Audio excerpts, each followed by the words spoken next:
ముఖ్యమంత్రి గారు, గౌరవ ఉప ముఖ్యమంత్రి గారు, మా సభ్యులందరూ చెప్పారు అధ్యక్ష. నీటి వనరులకు సంబంధించి 2014 నుంచే మొదలైనవి. 2014 నుంచే మంచినీటి సరఫరా మన రాష్ట్ర ప్రజలందరూ చూసినట్టు. విద్యుత్ సరఫరాకు సంబంధించి 2014 నుంచే వారు మొదలుపెట్టిన ఈ ప్రాజెక్టుల తర్వాతనే విద్యుత్ పరంగా అసలు కరెంటు చూసినట్టు మన ప్రజానికం. అది మొత్తం అంధకారంలో ఉన్నట్టు, మనం సివిలైజేషనే లేనట్టు, వారే వచ్చి మొత్తం తెలంగాణ రాష్ట్రాన్ని కనబెట్టినట్టు. ఈరోజు ఎక్కడ కూడా రాష్ట్రంలో విద్యార్థులు ఎక్కడ కూడా విద్యుత్ పరంగా చదువుకోనట్టు చెప్తా ఉన్నారు అధ్యక్ష. నేను గౌరవ మంత్రి గారిని కోరుతా ఉన్నాను, వారు చేసిన ప్రగతిని చెప్పండి తప్ప 2014 కంటే ముందు ఏ విధంగా ఉందో మేము కూడా చెప్తాం అధ్యక్ష. ఎందుకు మనం రాష్ట్రము ఏర్పడటానికి మనం అందరం కూడా పోరాటం చేసాము, మన అందరికీ కూడా తెలుసు. విద్యుత్ కూడా ఒక ప్రధానమైన అంశం అధ్యక్ష. ఈరోజు వారు నేను ఎందుకంటే మొదలే మాట్లాడుతూ ఉన్న తరుణంలో మీరు ఎప్పుడు కూడా అధ్యక్ష మేము చెప్తా ఉన్నాం అధ్యక్ష, నిన్న డ్రింకింగ్ వాటర్ సప్లై గురించి కానీ ఫైనాన్సెస్కి సంబంధించి కానీ అసలు వారు లేకుంటే అసలు ఈ రాష్ట్ర ప్రజలే అసలు ఏది కూడా చూడనట్టు, ఏది కూడా అనుభవించినట్టు మాట్లాడుతున్నారు అధ్యక్ష. Please try to educate. వారు ఏమన్నారు, మా డీసీఎం గారు లేచి మీ సూచనలు మీ సలహాలు ఇవ్వమని కోరిండు. మళ్ళా మీరు అదేవిధంగా 2014 కంటే ముందంటే మేము కూడా మొదలు పెడతాం. మా సభ్యులందరూ కూడా తెలుసు ఏ విధంగా ఉన్నారో, మీరు కూడా ఉన్నారు. వారి ఇంట్లో ఇచ్చిన కరెంటు కూడా కాంగ్రెస్ పార్టీ అధ్యక్ష. ఈరోజు వారి ఇంట్లో ఇచ్చిన కరెంటు కూడా కాంగ్రెస్ పార్టీకి సంబంధించిన అధ్యక్ష. జగదీశ్వర్ రెడ్డి గారు. అధ్యక్ష నేను ఎక్కడ వచ్చిన డీవియేషన్ కానీ ఓ విమర్శకు కానీ నేను పోలేదు. ఎందుకంత తొందర పెడుతున్నారో నాకు అర్థం కావట్లేదు అధ్యక్ష. మరి వారే చెప్పిండ్రు, నిన్న 1956 నుంచి మొదలుపెట్టి వచ్చిండ్రు. వారే నిన్న 1956 నుంచి మొదలుపెట్టి వచ్చిండ్రు, ఇక్కడ దాకా తెచ్చిండ్రు. ఏ సంవత్సరం ఏం జరిగిందో కనీసం 14 ఉన్న పరిస్థితి చెప్పకపోతే ఇవాళ ఉన్నది ఎట్లా తెలుస్తుంది అధ్యక్ష? ఇవాళ ఏమున్నామో అర్థం చేసుకోవాలంటే ఆ రోజు ఏమున్నామో తెలుసుకోవాలి, ఆ రోజు ఏమున్నామో జ్ఞాపకం చేసుకోవాలి. అప్పుడే ఇవాళ ఏమున్నామో తెలుస్తుంది. గదే కదా అధ్యక్ష నేను చెప్తున్నది. నేను ప్రారంభమే చేయలే అధ్యక్ష. నేను 10వ తరగతి చదివిన నాటి నుంచి మొదలు పెడితే మళ్ళీ నా పిల్లలు 10వ తరగతికి వచ్చిన దానికి కిరసనాల దీపాలనే చదివినాం అధ్యక్ష. మేము ఎప్పుడైనా గంతే అధ్యక్ష. అది వారు కూడా గంతే అధ్యక్ష. శ్రీధర్ బాబు గారు కూడా కిరసనాల దీపంతోనే చదువుకున్నాడు, అందులో సందేహం లేదు. సరే అధ్యక్ష, ఓకే అధ్యక్ష. ఒకవేళ వాళ్ళు ఏదైనా రాసిచ్చి ఇదే చదివిపోవాలి అందరూ అంటే ఓకే, అది కూడా ఆలోచిద్దాం అధ్యక్ష. ఎందుకు ఆగమవుతున్నారు అప్పుడే అధ్యక్ష? ఇక మంచినీళ్ళ పరిస్థితి, విద్యార్థుల పరిస్థితి, అది మంచినీళ్ళ పరిస్థితి. మంచినీళ్ళు ఇంటికి మంచినీళ్ళు రాలే, బోరు బావి కాడికి పోయి మంచినీళ్ళు తెచ్చుకోవాల్సిన దుస్థితి ఆనాడు గ్రామాలలో పల్లెల్లో. దానికి పోతే కూడా బోరు బావి దగ్గర పోతే పోయేవరకే కరెంటు పోతే 2 గంటల 3 గంటల 4 గంటల ఎన్ని గంటలు ఉండాలనో, ఎప్పుడు ఇంటికి పోవాలో తెలియని పరిస్థితి. ఇంటికి పోవడానికి ఒక బాధ, నీళ్లు లేకుండా బిందె నీళ్ళు లేకపోతే ఇంటికి పోయి ఎసరు పెట్టే పరిస్థితి లేదు ఆనాడు తెలంగాణ అక్క చెల్లెలకి, తెలంగాణ ఆడపడుచులకు. అక్కడ కూర్చొని ఇంటికి పోవడమా ఇక్కడ ఉండడం అనేది బాధ ఆ రోజు అధ్యక్ష. ఆ నుంచి పరిశ్రమలకి, వాణిజ్య రంగానికి, వ్యాపార రంగానికి ఏ ఒక్క షాప్ అయినా జనరేటర్ లేని షాప్ ఒక్కటి ఉండేనా, ఇన్వర్టర్ లేని ఇల్లు ఒక్కటి ఉండేనా అధ్యక్ష? అన్నాడు ఇన్వర్టర్లు జనరేటర్లు తప్ప మన బతుకు కరెంట్ లేదు అధ్యక్ష. అంతే అధ్యక్ష. అప్పుడే ఎందుకు తొందరపడుతున్నారు? కాసేపు ఓపిక పట్టొచ్చు కదా, ఎందుకు ఆగమవుతున్నారు? మీ మంత్రులు మాట్లాడరాదా? చెప్పరాదా సమాధానం? మీ మంత్రులు మాట్లాడియండి, ఎందుకు ఆగమవుతున్నారు మీరు? మంత్రులకు సమాధానం చెప్పే శక్తి ఉంది కదా. జగదీశ్వర్ రెడ్డి గారు. ఓకే అధ్యక్ష, మహిళల పరిస్థితి అది, వ్యాపార వాణిజ్య పరిస్థితి ఇది. మంచిగా ఇక ఇండస్ట్రీస్ అయితే మీకు కూడా తెలుసు, ఇక్కడనే పాపం ధర్నా ప్రతిరోజు ఇండస్ట్రియలిస్టులు. ప్రపంచంలో పారిశ్రామికవేత్తలు కూడా ధర్నా చేసిన మొట్టమొదటి సందర్భం తెలంగాణలో మాత్రమే. ఆ రోజు సమైక్య ఆంధ్రప్రదేశ్లో, తెలంగాణలో, హైదరాబాద్లో మాత్రమే జరిగింది. ఇది ప్రపంచ రికార్డు అధ్యక్ష, అందులో సందేహం ఏం లేదు అధ్యక్ష. ఇక రైతాంగం గురించి చెప్పుకోవాలంటే అది ఎన్ని రోజులు కూడా చెప్పినా వడవని కథ అధ్యక్ష. రైతాంగం పడ్డ బాధలు, రైతాంగం పడ్డ వ్యధలు చచ్చిపోయిన రైతుల ఆత్మలు ఇప్పుడు కూడా చూస్తున్నాయి అధ్యక్ష. పైనుంచి ఈ అసెంబ్లీలో మనం ఏం మాట్లాడుకుంటున్నామో కూడా చూస్తున్నాయి అధ్యక్ష. అటువైపు నుంచి ఏం జరుగుతుంది, ఇటువైపు నుంచి ఏం జరుగుతుంది, ఎట్లా దబాయింపు జరుగుతున్నాయి అనేది కూడా పైన చూస్తున్నాయి అధ్యక్ష. అందులో సందేహం లేదు అధ్యక్ష. ఏముండే అధ్యక్ష, మొట్టమొదలు బండెడ్ల అమ్మే కాంచి మొదలైంది రైతు పరిస్థితి. బండెడ్ల అమ్మే నుంచి మొదలైతే చివరికి పుస్తలు అమ్ముకొని ఆఖరికి ఏ బోర్లు వేసిండో ఆ బోర్లు వేసిన భూమి కూడా అమ్ముకోవాల్సిన దుస్థితికి ఆనాటి రైతాంగం అధ్యక్ష. 10-20 ఎకరాలున్న రైతులు కూడా వారు మహబూబ్నగర్ నుంచి స్వయంగా మేము చూసినాం అధ్యక్ష. ఎవరైతే పాలేరులో నియమించుకున్నాడో ఆ రైతు 20 ఎకరాలున్న రైతు వాళ్ళు వెంట పెట్టుకొని హైదరాబాద్కు కూలికి వచ్చిన పరిస్థితి అధ్యక్ష. భారతదేశంలో కాశ్మీర్ నుంచి కన్యాకుమారి వరకు రోడ్డు ఎమ్మడి పోతుంటే ఎవరైనా గడ్డపార పట్టుకొని పోతుంటే ఆపి మీరు ఏ ఊరు అని అడిగితే అది మహబూబ్నగర్ మాత్రమే, అది పాలమూరు మాత్రమే అనే విషయం కూడా మనందరికీ కూడా తెలుసు అధ్యక్ష. ఆనాడు రైతుల పరిస్థితి, రైతుల దుస్థితి ఇది అధ్యక్ష. ఈ పరిస్థితులలో ప్రజలు మాకు అవకాశం ఇచ్చిండ్రు, వచ్చిన అధ్యక్ష. ఏం చేయాలి? మొట్టమొదటిగా విద్యుత్ దొరికినా, విద్యుత్ ఎక్కడైనా అందుబాటులో ఉన్న విద్యుత్ స్థాపిత సామర్థ్యం మనకు తెలుసు అధ్యక్ష. వారే చెప్పిండ్రు ఆనాడు విద్యుత్ స్థాపిత సామర్థ్యం 7,700 మెగావాట్లు అనే విషయం. కానీ అది పూర్తి స్థాయిలో సరఫరా చేయడానికి కానీ, పంపిణీ చేయడానికి కానీ, ట్రాన్స్మిషన్కి కానీ, డిస్ట్రిబ్యూషన్ కానీ అవకాశం లేవు అధ్యక్ష. ఒక్కొక్క దశలో విద్యుత్ అందుబాటులోకి వచ్చేది కేవలం మన దక్షిణ ప్రాంతంలోనైనా. ఉత్తరాదికి దక్షిణాదికి అనుసంధానం లేదు, గ్రిడ్ లేదు అప్పటికి. కేవలం మన ప్రాంతంలో ఉత్పత్తి అయిన విద్యుత్ అయినా సరే. మరి 2004 తర్వాత వరుసగా 5, 6, 7 సంవత్సరాల కాలంలో బ్రహ్మాండంగా వర్షాలు వచ్చి ఐడల్ విద్యుత్ అందుబాటులోకి వచ్చింది అధ్యక్ష. నాగార్జున సాగర్ కావచ్చు, శ్రీశైలం పూర్తి స్థాయిలో ఉత్పత్తి జరిగింది, ఎక్కువ కాలం జరిగింది, అందుబాటులోకి వచ్చింది. ఆ కాలంలో కూడా వరుసగా 6 గంటలు రైతాంగానికి విద్యుత్ ఇచ్చే అవకాశం లేకుండా పోయింది అధ్యక్ష. ఒక 33 kV 11 kV సబ్స్టేషన్ నుంచి విద్యుత్ ఇవ్వాలంటే 3 గంటలకు మించి ఒక ఫీడర్లో ఇచ్చే అవకాశం లేదు అధ్యక్ష అన్నాడు. ఎందుకంటే దానిపైన 133 అందుబాటులో లేదు, దానిపైన 220 అందుబాటులో లేదు, దానిపైన 400 kV అందుబాటులో లేవు అధ్యక్ష. బ్యాక్ డౌన్ చేయాల్సిన పరిస్థితి వచ్చింది. జల విద్యుత్తును కూడా బ్యాక్ డౌన్ చేయాల్సిన పరిస్థితి వచ్చింది అధ్యక్ష నాడు. ఎందుకంటే ట్రాన్స్మిషన్ డిస్ట్రిబ్యూషన్ సిస్టమ్స్ లేకపోవడం వల్ల. ఆ రోజు ఉండే ఉద్యోగస్తులకు ఒక కళ ఉండేది. మన ఏఈలు కావచ్చు, డిఈలు కావచ్చు, ఇవాళ ఎస్సీలైన వాళ్ళు, సీజీఎంలు అయిన వాళ్ళు, కొంతమంది డైరెక్టర్లు అయిన వాళ్ళు కూడా ఆనాడు వాళ్ళు ఇంకా కింది స్థాయిలో ఉద్యోగాలు ఉన్నప్పుడు ఎప్పుడైనా మా జీవితంలో వరుసగా 6 గంటలు రైతాంగానికి కరెంట్ ఇవ్వగలుగుతామా అనేది ఒక కళ ఉండే అధ్యక్ష అది వాళ్ళకు. కానీ ఇవాళ 24 గంటల విద్యుత్తుని ఇవ్వాలని చెప్పి వ్యవసాయానికి కూడా నిర్ణయం చేసిన మరుక్షణం అందరికంటే ఎక్కువ సంతోషపడ్డది మా విద్యుత్ ఉద్యోగులే అధ్యక్ష, అందులో సందేహం లేదు అధ్యక్ష. ఒకవైపు ఇది పరిస్థితి విద్యుత్. ఇది గ్రామాలకు వెళ్ళాలంటే విద్యుత్ అధికారుల పరిస్థితి ఏందో తమరికి కూడా తెలుసు అధ్యక్ష. గ్రామాలకు వెళ్తే పొరపాటున వసూళ్ళకని కనుక పోతే ఏ ఊర్లో కూడా గ్రామ పంచాయతీ ఆఫీసులో వేసి తాళం పెట్టని ఊరు లేదు అధ్యక్ష మా విద్యుత్ సిబ్బందిని ఆనాడు. లేదు, రైతాంగానికి వ్యవసాయం వదిలిపెట్టి ఇంకొక ప్రత్యేకమైన పని ఉండే అధ్యక్ష. సబ్ స్టేషన్ల ముందుకు రావాలి, ధర్నాలు చేయాలి, అందులో ఎవరో ఒకరిద్దరు ఆవేశపరులు ఉంటే లోబడికి వెళ్ళి ఆ ఉన్న 2, 3 కుర్చీలు ఇరగొట్టాలి, కేసుల పాలు కావాలి అధ్యక్ష. ఇది ఆనాడున్న పరిస్థితి అధ్యక్ష. ఇది వాస్తవం కాదని ఎవరు చెప్పగలరు? చెప్పండి అధ్యక్ష. ఒకవైపు ముఖ్యమంత్రి గారి పార్టీ, ఇప్పుడున్న ముఖ్యమంత్రి గారి పార్టీ ఆనాడు అధికారులు ఉంటే ఇవాళ ఉప ముఖ్యమంత్రి గారి పార్టీ ధర్నాలు చేసింది, రాస్తారోకోలు చేసింది. ఇదే హౌస్లోకి ఎండిపోయిన కంకులు, వరి కంకులు, మక్క కంకులు, పత్తి చేలు తీసుకొని వచ్చింది.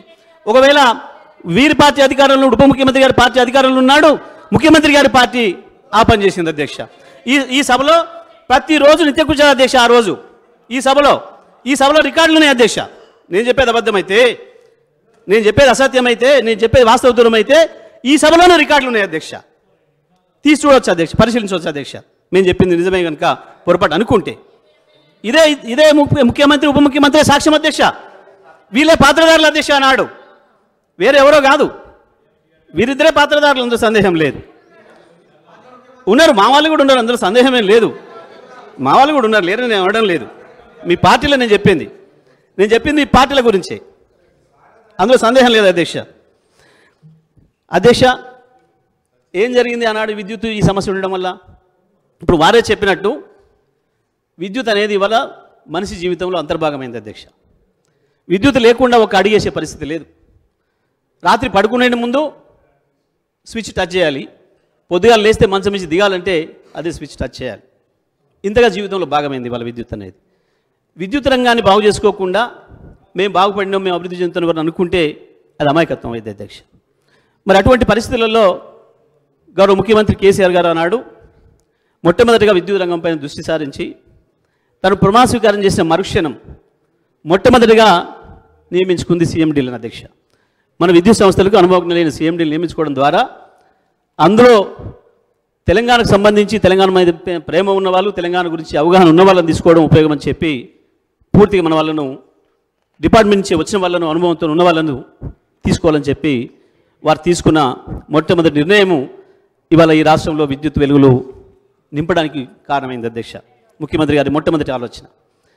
ఆ రోజు కూర్చోబెట్టి చర్చ మొదలు పెడితే 2 రోజులు 3 రోజులు దానిపైన వర్క్షాప్ కండక్ట్ చేశారు అధ్యక్ష ముఖ్యమంత్రి గారు.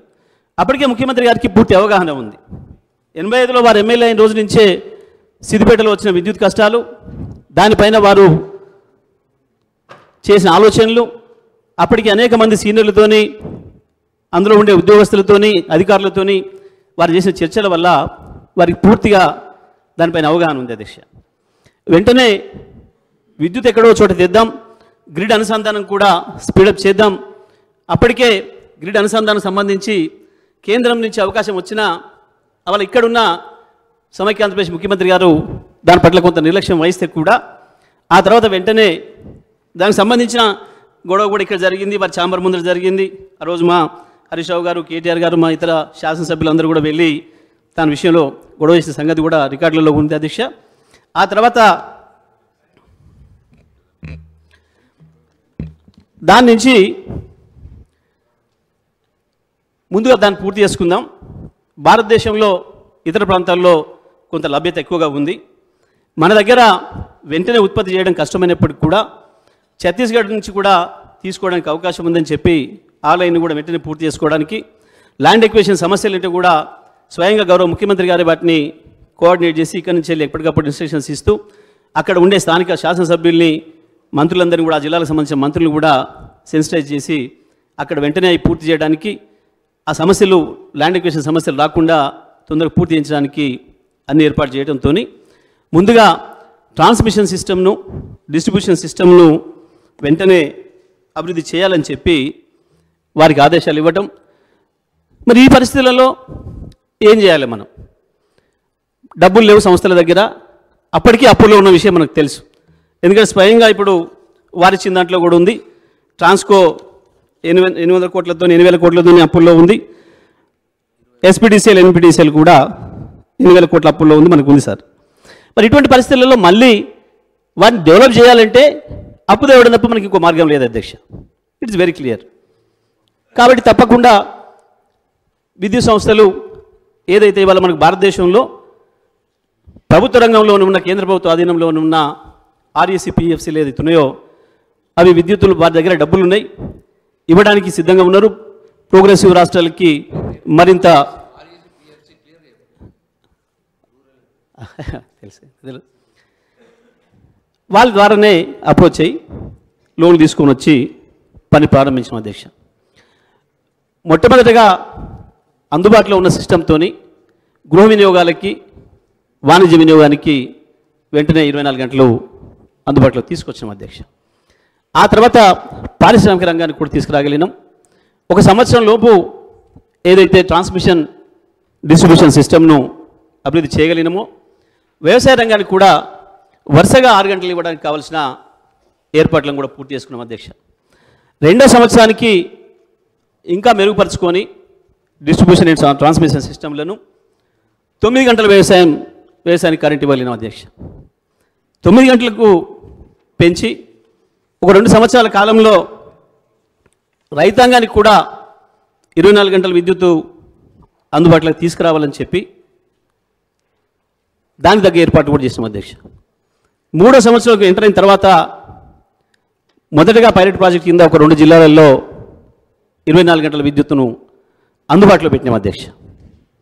ఆ తర్వాత అది ఎప్పుడైతే పూర్తిగా విజయవంతమైందో దాని నుంచి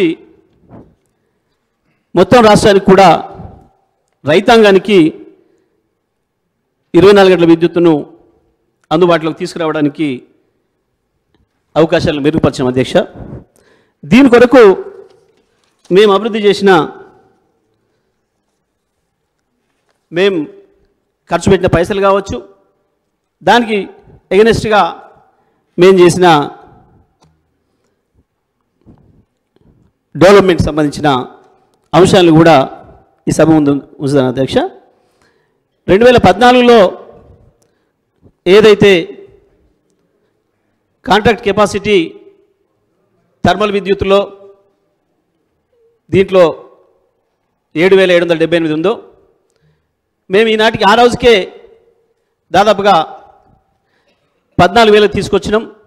ఇవాళ దాన్ని 18,567 మెగావాట్ల కాంట్రాక్ట్ కెపాసిటీతో ఇవాళ మన విద్యుత్ సంస్థలు బ్రహ్మాండంగా మొన్న 15,430 పైగా 440 పైగా పీక్ డిమాండ్ వచ్చినప్పటికి కూడా ఒక నిమిషం కూడా విద్యుత్తు కోత లేకుండా అందించే స్థితికి చేరుకున్నాం అధ్యక్ష.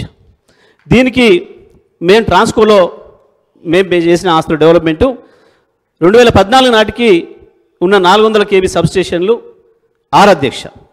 ఈరోజు 25 అయిన అధ్యక్ష, 19 400 kV సబ్స్టేషన్లు పెంచినాం అధ్యక్ష.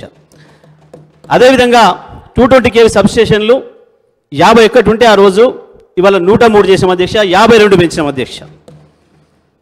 400 kV 6 నుంచి 25 అంటే 19 పెంచినాం, 300% పెంచినాం. 220 kV 51 నుంచి 103 అంటే 52 పెంచినాం, 100% పెంచినాం అధ్యక్ష. 133 kV సబ్స్టేషన్లు 176 నుంచి 250 చేసినాం అధ్యక్ష, 74 పెంచినాం అధ్యక్ష. మొత్తం టోటల్ ఈహెచ్డి సబ్స్టేషన్లు 233 నుంచి 378 చేసినాం అధ్యక్ష. అదేవిధంగా ఈహెచ్డి లైన్లు 16,379 సర్క్యూట్ కిలోమీటర్స్ ఉంటే ఇవాళ 27,986 అంటే 11,607 సర్క్యూట్ కిలోమీటర్స్ లైన్స్ను మేము కొత్తగా అభివృద్ధి చేసినాం అధ్యక్ష. ట్రాన్స్ఫర్మేషన్ కెపాసిటీని కూడా ఇవాళ ఆ రోజు 14,973 MVA ఉంటే ఇవాళ 39,345 MVAకి పెంచిన అధ్యక్ష. అంటే దాదాపు 40,000 మెగావాట్ల వరకు కూడా వీటిని సరఫరా చేయడానికి కావాల్సిన పద్ధతుల్లో దీన్ని అభివృద్ధి చేసినాం అధ్యక్ష. డిస్కామ్స్కి సంబంధించి కూడా ఆ రోజు 33 kV సబ్స్టేషన్లు 2138 ఉంటే ఈరోజు అవి 3200 చేసాం అధ్యక్ష. అంటే 1060 సబ్స్టేషన్లను 33 kVలో పెంచుకున్నాం అధ్యక్ష. లైన్ కూడా ఆ రోజు 4,89,000 33 kV 11 kV LT లైన్లు ఉంటే ఈరోజు 6,72,000 కిలోమీటర్లకు దాన్ని పెంచుకోలేము అధ్యక్ష. అదేవిధంగా పీటీఆర్లు ఆ రోజు 3,272 ఉంటే ఇవాళ 5,672 అంటే దాదాపు 2,400 పీటీఆర్లు కూడా పెంచాం అధ్యక్ష. డిటిఆర్స్ డిస్ట్రిబ్యూటెడ్ ట్రాన్స్ఫార్మర్స్ 4,67,000 ఆ రోజు ఉంటే 8,56,000 ఇవాళ మేము ఇవ్వగలిగిన అధ్యక్ష. 3,89,000 కొత్త ట్రాన్స్ఫార్మర్లను కూడా ఇచ్చాం అధ్యక్ష. ఇది మొత్తం కూడా ఈవెన్ అగ్రికల్చర్ సర్వీస్కు సంబంధించి కూడా ఆ రోజు ఉన్న వాటి నుంచి ఈరోజు ఆ రోజు 19 లక్షలు ఉంటే ఇవాళ దాదాపు 28 లక్షలకు 27.5 లక్షలకు తీసుకురాగలిగినాం అధ్యక్ష. ఈ రకంగా మేము తీసుకొచ్చిన ఇన్వెస్ట్మెంట్ ఏదైతే ఉందో దాన్ని ట్రాన్స్మిషన్ డిస్ట్రిబ్యూషన్ సిస్టమ్స్ను డెవలప్ చేసుకోవడానికి, ఎందుకంటే అధ్యక్ష ఎండు రిజల్ట్ కావాలంటే ఎండు పాయింట్ విద్యుత్ చేరాలంటే జనరేషన్ ఏదైతే చేస్తారో జనరేటింగ్ స్టేషన్లో ఉత్పత్తి అయ్యేది కేవలం స్విచ్ వైడ్ వరకు వస్తుంది అధ్యక్ష. అక్కడి నుంచి 33 kV 11 వరకు ట్రాన్స్మిషన్ సిస్టమ్ తీసుకొస్తుంది అధ్యక్ష. ఆ తర్వాత నుంచి డిస్ట్రిబ్యూషన్ కంపెనీస్ వాటిని సరఫరా పంపిణీ చేస్తాయి అధ్యక్ష. మరి ఇవి జరగాలి అని అంటే డబ్బులు లేకుండా ఊగిన వాటంతలే జరగాల్సి ఉండే. మీరు ఏదో అప్పు తెచ్చిండ్రు, అప్పు తెచ్చిన అప్పులో కూడా సగాని పైన తీర్చాం అధ్యక్ష. ఇవాళ వీళ్ళు ఆ రోజు ఇచ్చిపోయిన 22,000 కోట్లను తీసేస్తే ఇవాళ మేము తెచ్చిన అప్పులో సగం అప్పు పైగా ఇప్పటికే తీర్చేసినాం. మా డిస్ట్రిబ్యూషన్ ద్వారా ట్రాన్స్మిషన్ ద్వారా తీసుకొచ్చిన అప్పులు ఏదైతున్నాయో సగాని పైన అప్పులు తీర్చాం అధ్యక్ష. ఒకవైపు ఆస్తి తిరిగా ఉంది, మేము తీసుకొచ్చిన అప్పులు కూడా తీర్చాం అధ్యక్ష. దాదాపు 50,000 కోట్ల పైగా ఇప్పటికీ అప్పులు కూడా తీర్చాం అధ్యక్ష, అందులో సందేహం లేదు. తప్పకుండా చేయాల్సిన పని ఇది. మరి మీలాగానే మేము కూడా కూర్చుంటే అప్పు అయితే ఎట్లా భయపడితే ఈ రాష్ట్రం ఇట్లా ఉండేది కాదు అధ్యక్ష. ఇవాళ భారతదేశానికి ఎవరైనా అంతర్జాతీయ పారిశ్రామికవేత్తలు రావాలి, పరిశ్రమలు పెట్టాలి ఈ దేశంలో అంటే చక్కగా కనపడేది తెలంగాణ, అది హైదరాబాద్ మాత్రమే అధ్యక్ష. అంటే దానికి కారణం మనం ఇచ్చిన 24 గంటల నిరంతర విద్యుత్తు ప్రధానమైన కారణం. దానికి మిగతా అన్ని అంశాలు చూడనిప్పటికీ కూడా మన నాయకత్వం, మన మీద ఉండే విశ్వాసాలు అన్నిటితో పాటు ప్రధానమైంది విద్యుత్తు, నీళ్ళు అనే విషయం మనందరూ కూడా తెలుసు అధ్యక్ష. హైదరాబాద్ నగరం కూడా ఇవాళ ఇంత నిమ్మలంగా ఉన్నది అంటే 24 గంటల విద్యుత్తో పాటు నీళ్ళు అందుబాటులోకి తీసుకురావడం ప్రధానమైనదనే విషయం కూడా మనకు తెలుసు అధ్యక్ష. ఇవాళ మంచినీళ్ళు రావాలన్నా విద్యుత్తే, వ్యవసాయం జరగాలన్నా తెలంగాణలో విద్యుత్తే. తెలంగాణలో విద్యుత్ లేకుండా వ్యవసాయం జరిగే పరిస్థితి లేదు అధ్యక్ష. లిఫ్ట్ ఇరిగేషన్లే మన బతుకు మనకున్న టెరైన్ ప్రకారం. కాబట్టి మొట్టమొదటిగా చేసుకోవాల్సింది విద్యుత్ రంగాన్ని అభివృద్ధి. కాబట్టి ఇవాళ కేసీఆర్ గారు దాన్ని దృష్టిలో పెట్టుకునే భారతదేశంలో ఇవాళ తెలంగాణ నెంబర్ 1గా నిలిపింది అంటే విద్యుత్ రంగం అనే విషయం ప్రతి ఒక్కరు కూడా మనకు తెలుసు అధ్యక్ష. ఆ రోజు ఇంకా ఏముండే అధ్యక్ష పరిస్థితులు? తెలంగాణ వచ్చినాడు ఏముందో చెప్తే ఎందుకో వీళ్ళు పాపం ఆగమవుతున్నారు అధ్యక్ష. ఆ రోజు ఉన్నది కేవలం 5-6 వేల విద్యుత్ అందుబాటులో ఉంటే ఉన్నదానికి 2700 లోటు ఉంది అధ్యక్ష. అప్పటికే పునర్విభజన చట్టంలో మనకు 53.5% ఇవ్వాలని చెప్పినప్పటికి కూడా ఆ రోజు అటు పక్కన ఆంధ్రప్రదేశ్ ప్రభుత్వం సహకరించకపోవడమే కాకుండా ద్రోహం చేసే పద్ధతుల్లో మనకున్న సీలేరు పవర్ ప్రాజెక్టును కొట్టేయడానికి అక్కర లేకున్న వాళ్ళు ఆ 7 మండలాలని మన ఖమ్మం జిల్లా నుంచి తీసుకోవడానికి ఆనాటికి ఆ పక్క రాష్ట్ర ముఖ్యమంత్రి గారికి కేంద్రంలో ఉన్న పలుకుబడిని ఉపయోగించి వాటిని బలవంతంగా తీసుకొని పోయి కేవలం మన విద్యుత్ అవసరాలని దృష్టిలో పెట్టుకొని తెలంగాణ రాష్ట్రం మళ్ళీ ఆగం కావాలి, తెలంగాణ ఎందుకు తెచ్చుకున్నాం అనుకున్న పరిస్థితిని తేవాలని చెప్పి ఒక ఉద్దేశపూర్వకంగా కుట్రపూర్వకంగా చేసే పని వల్ల కూడా మనకు ఆ రోజు ఇబ్బంది ఎదురైంది అధ్యక్ష. దాంతోపాటు మనకు ఇవ్వాల్సిన 1700 మెగావాట్ల విద్యుత్తును మన షేరు కూడా ఇవ్వకుండా ఇతర జనరేటింగ్ స్టేషన్ల నుంచి, అంతేకాకుండా ప్రైవేట్ వాళ్ళ నుంచి కొనడానికి ప్రయత్నం చేస్తే కూడా వాళ్ళని కూడా పిలిపించి భయపెట్టించి మీరు తెలంగాణకు విద్యుత్ అమ్మొద్దు అని చెప్పి వాళ్ళని కూడా ఇబ్బంది పెట్టే సందర్భం ఉంది అధ్యక్ష. వాళ్ళ ముఖ్యమంత్రి గారు లేరు కానీ ముఖ్యమంత్రి గారు కూడా ఆ రోజు అదే పార్టీలో ఉన్నారు, ఇదే సీట్లో ఇక్కడ ఉన్నారు అధ్యక్ష ఆ రోజు కూడా. అటువంటి పరిస్థితుల్లో వాటన్నిటి కూడా ఎదుర్కొని తట్టుకొని తెచ్చుకున్న తెలంగాణను నిలబెట్టుకోవాలి. ఎన్నో ఆకాంక్షలతో ఈ తెలంగాణ తెచ్చుకున్నాం, 60 ఏళ్ళు దెబ్బతిన్నాం, 60 ఏళ్ళు నష్టపోయిన దాన్ని ఎంత వీలైతే అంత తొందరగా సరి చేసుకోవాలన్న ఉద్దేశంతో అవాళ కేసీఆర్ గారు ఈ చర్యలన్నీ తీసుకున్న విషయం మనకు అందరూ కూడా తెలుసు అధ్యక్ష. అధ్యక్ష ఇక అప్పుల విషయానికి వస్తే ఒక మన రాష్ట్రంలో అప్పులు చేసినట్టు భారతదేశంలో ఇంకెవరు చేయనట్టు ఏ డిస్ట్రిబ్యూషన్ కంపెనీలు ఏ కంపెనీలు చేయనట్టుగా చాలా విచిత్రమైన వాదన తీసుకొస్తున్నారు అధ్యక్ష. అధ్యక్ష ఇవాళ మనం చేసిన పని ఈ దేశంలోనే మొత్తం రాష్ట్రాలకు ఆదర్శంగా నిలబడే పద్ధతుల్లో మన ముఖ్యమంత్రి గారు తీసుకున్న చర్యలు అధ్యక్ష.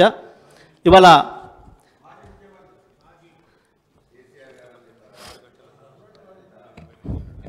అధ్యక్ష ఇక ప్రతి వారి శ్వేతపత్రంలో కూడా చాలా విషయాలు ఉన్నట్టుగా పొందుపరచాల్సిన పరిస్థితి వచ్చింది వాళ్ళకు.